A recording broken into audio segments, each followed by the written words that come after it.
My sister falsely accused me, leading to my imprisonment for years. And now that I've been released, I will repay everything I went through in the same coin. My sister has always been a troublesome person, and we all knew it. She didn't even finish high school because when she was attending, she simply decided to disappear for years with a boyfriend. And when they broke up, she came back and immediately started living with us again. My mother and father complained to her, but did no more than that. Obviously, this bothered me, and I told them several times, as I had already seen her take my things to sell several times. But they just said I should be patient and that they couldn't just kick my sister out of the house. However, one day, she eventually did something that I couldn't even imagine she would do. The police knocked on our door, saying that a person from my neighborhood a few days ago saw someone leaving her house carrying her personal belongings. She followed this person and saw that they entered my house. She was masked, so they didn't know who she was, but still they came to check the house with a warrant. We all already knew who had done this, and we just accepted them to enter since we didn't have much of a choice. And they searched the house. They went into my sister's room and incredibly found nothing. But to my surprise, when they removed one of the layers of my bed, they found several objects that matched the description of the objects in the report. So they took me to jail. When I looked at my sister, I already knew it was she who was hiding everything there while I didn't see. And despite that, she didn't seem repentant, and she even seemed to be smiling. I thought that anyway I would be released since that didn't prove anything. But to my surprise, some people who were robbed testified that it was indeed me who took the things. Maybe they did this out of anger and wanting someone to be arrested. Maybe they did this because I have the same height as my sister and could have been confused, I don't know. But in the end, I was convicted. 12 years in jail, a tarnished record. I lost my job at my college and my sister was free all this time. I ended up getting out this year, about 2 years earlier for good behavior. I never forgave my sister or my parents, as after a while, they didn't even believe that I was innocent. Even knowing my sister's personality. When I returned home, she was still living there. And since I didn't have a job or savings, I knew I would have to stay there too for a long time living with that person. But I had also decided that I wouldn't let her get away with it. I knew my sister wouldn't hide what she did because she thought that now that I had served my sentence, she couldn't be arrested for it anymore. So when my parents left, I went straight to talk to her. Even before I said anything, she started laughing and mocking how I ended up in jail for something she did and continues to do to this day. And I really couldn't believe how easy it was to get away with it. She even said that I should be careful because if I got distracted, she would hide her things in my bed again and I would be arrested again. However, what she didn't count on was that all this time I was recording everything secretly. I knew she would give herself up. I knew she wasn't ashamed of what she did. On the same day, I talked to a lawyer about it and he agreed to represent me, earning 20% of what I would win. I know this is more than usual, but I didn't have much choice. Not only will I sue her for falsely accusing me, but I will also reveal to the court that she admits to continuing to do these things. I will also logically sue the government for being unjustly imprisoned for so many years. I know I will make a lot of money in the end, but honestly, I just want justice. Because I know no amount of money in the world will recover the time I lost during all those years in prison for something I didn't do. The court notification will arrive tomorrow, and I am eager to see her face when I show that I recorded everything she said.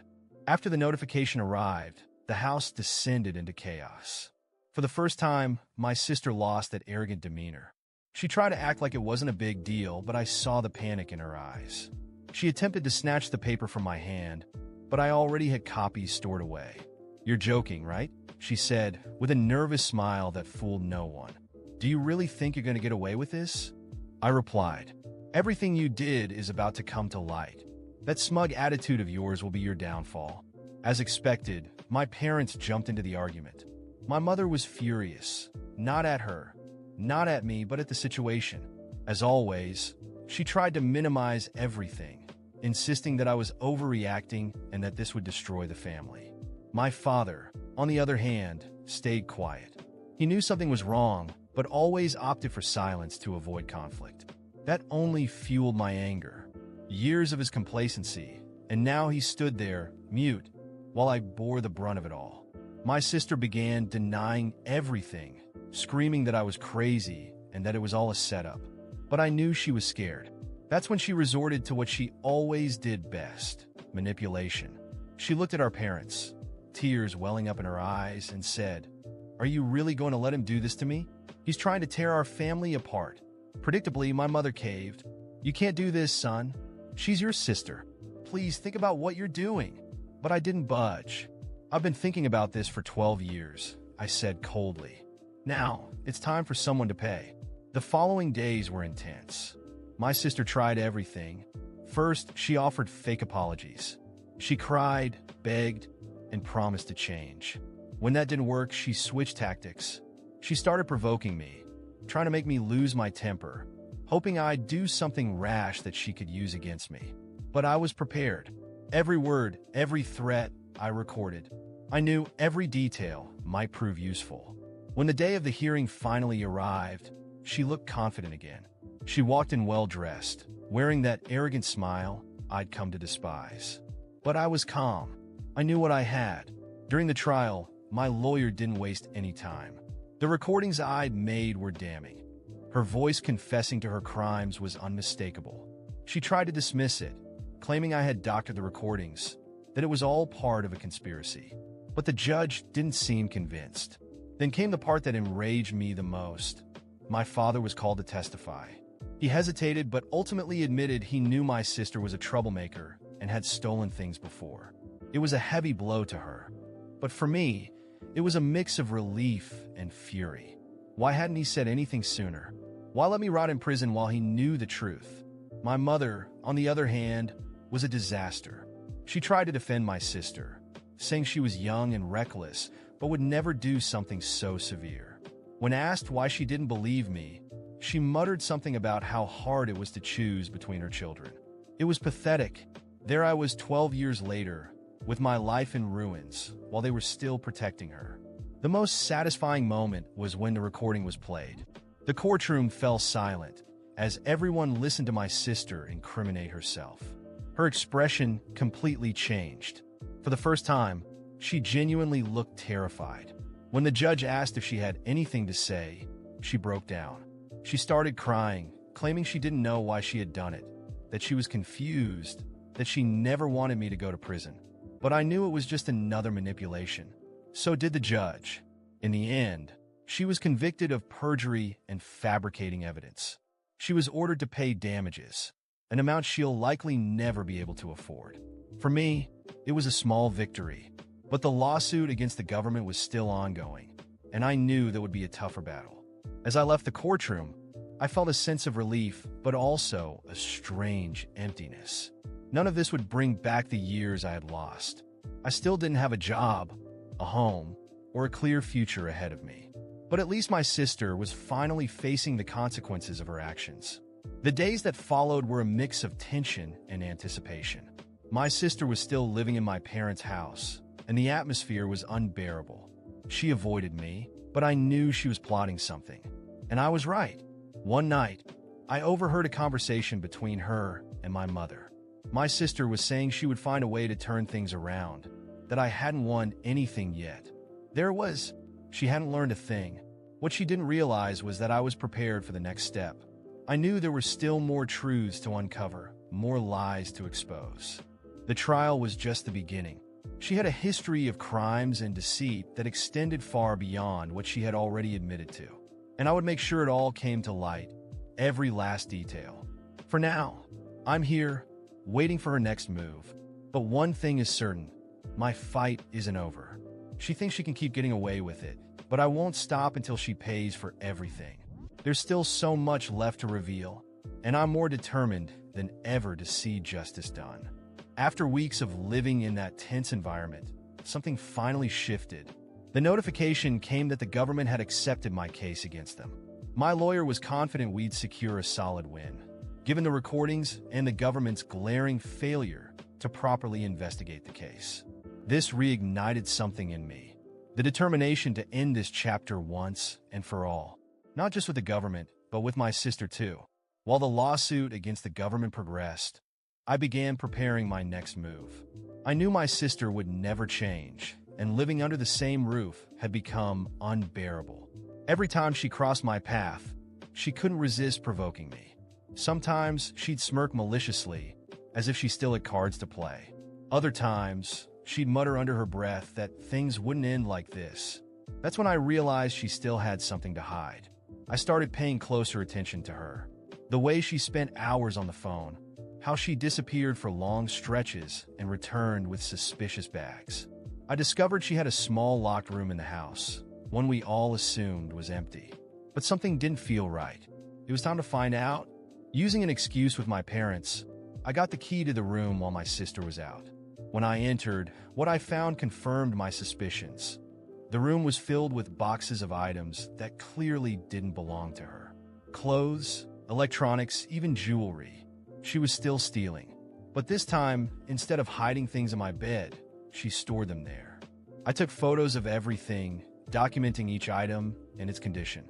That night, I confronted my sister when we were alone. She was shocked when I showed her the photos. "You'll never change, will you?" I asked, keeping my voice calm. She tried to deny it, but she knew she was cornered.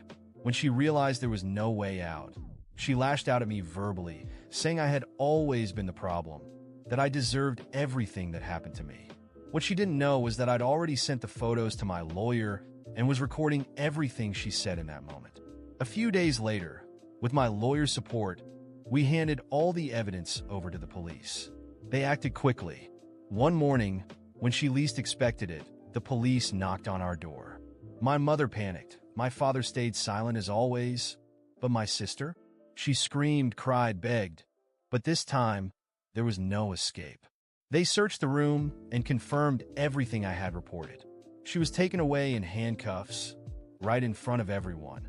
And as much as I hated to admit it, it was satisfying to see her finally face the consequences. The house became eerily quiet after that. My parents were inconsolable. Not for me, but for her. Still, I knew there was no other way. I needed justice. Meanwhile, the case against the government was also nearing its end. After months of hearings and statements, the judge finally delivered the verdict. The government was found guilty of negligence for convicting me without conducting a proper investigation.